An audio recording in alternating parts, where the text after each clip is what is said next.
Hi అండి, welcome back to our channel tasty ones. Today's recipe వచ్చేసి డాబా స్టైల్లో పన్నీర్ దమ్ బిర్యానీ అయితే చూపించబోతున్నానండి. చాలా టేస్టీగా ఉంటుంది, మీరు కూడా తప్పగా ట్రై చేయండి. అలానే వీడియోని ఎవరైనా కొత్తగా చూస్తున్నట్లయితే మన ఛానల్ అయితే సబ్స్క్రైబ్ చేసుకోండి. మరి ఇంక లేట్ చేయకుండా ఈ పన్నీర్ దమ్ బిర్యానీని ఎలా ప్రిపేర్ చేసుకోవాలో చూద్దాము. ముందుగా మిక్సింగ్ బౌల్లోకి 100 గ్రాముల వరకు పన్నీర్ ముక్కల్ని వేయండి. ఆ తర్వాత 4 పచ్చిమిర్చి చీలికలు, నెక్స్ట్ 2 రెమ్మల కరివేపాకు, ఆ తర్వాత గుప్పుడు వరకు కొత్తిమీర తరుగు, నెక్స్ట్ కొంచెం పుదీనా తరుగు, కొద్దిగా ఫ్రైడ్ ఆనియన్స్ వేసి ఆ తర్వాత 1 టీ స్పూన్ వరకు అల్లం వెల్లుల్లి పేస్ట్ కూడా వేయండి.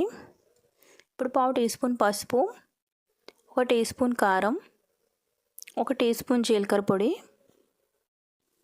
1 టీ స్పూన్ ధనియాల పొడి, రుచికి సరిపడా సాల్ట్, 1 టీ స్పూన్ నెయ్యి, అరచెక్క వరకు నిమ్మరసం పిండి ఈ విధంగా బాగా అంతా మిక్స్ చేసుకోండి. ఇప్పుడు లాస్ట్లో 1/2 కప్పు వరకు చిలికిన పెరుగు కూడా వేసి అంతా ఒకసారి బాగా మిక్స్ చేసుకుని 1 గంట పాటు ఫ్రిడ్జ్లోనే మ్యారినేట్ చేసుకోండి.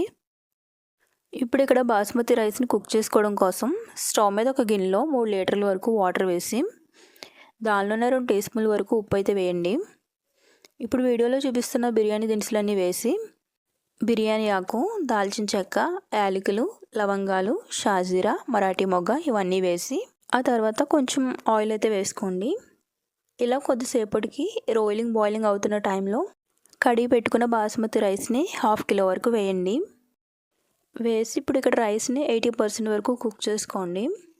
ఇక్కడ రైస్ కుక్ అయ్యేలోపు స్టవ్ మీద బాండీ పెట్టుకుని దీనిలో 1 టీ స్పూన్ వరకు ఆయిల్ వేసి ఇప్పుడు మ్యారినేట్ చేసుకున్న మిశ్రమం అంతా కూడా దీనిలో ఈవెన్గా స్ప్రెడ్ చేసుకుని నెక్స్ట్ గుప్పెడు ఫ్రైడ్ ఆనియన్స్ వేసి 80% కుక్ అయిన తర్వాత బాస్మతి రైస్ని వేయండి. ఇప్పుడు దీనిపైన కొంచెం ఫ్రైడ్ ఆనియన్స్ వేసి నెక్స్ట్ కొంచెం కొత్తిమీర, పుదీనా తరుగుతో గార్నిష్ చేసి దానిపైన కొంచెం ఫుడ్ కలర్ని కూడా యాడ్ చేసుకోండి, వద్దంటే స్కిప్ చేసుకోవచ్చు.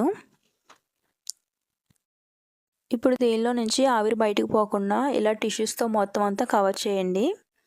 ఆ తర్వాత మూత పెట్టి స్టవ్ మీద 10 నిమిషాల పాటు అయితే లో ఫ్లేమ్లో కుక్ చేయండి. ఆ తర్వాత స్టవ్ ఆఫ్ చేసి 15 నిమిషాల పాటు అలానే ఉంచేసేయండి.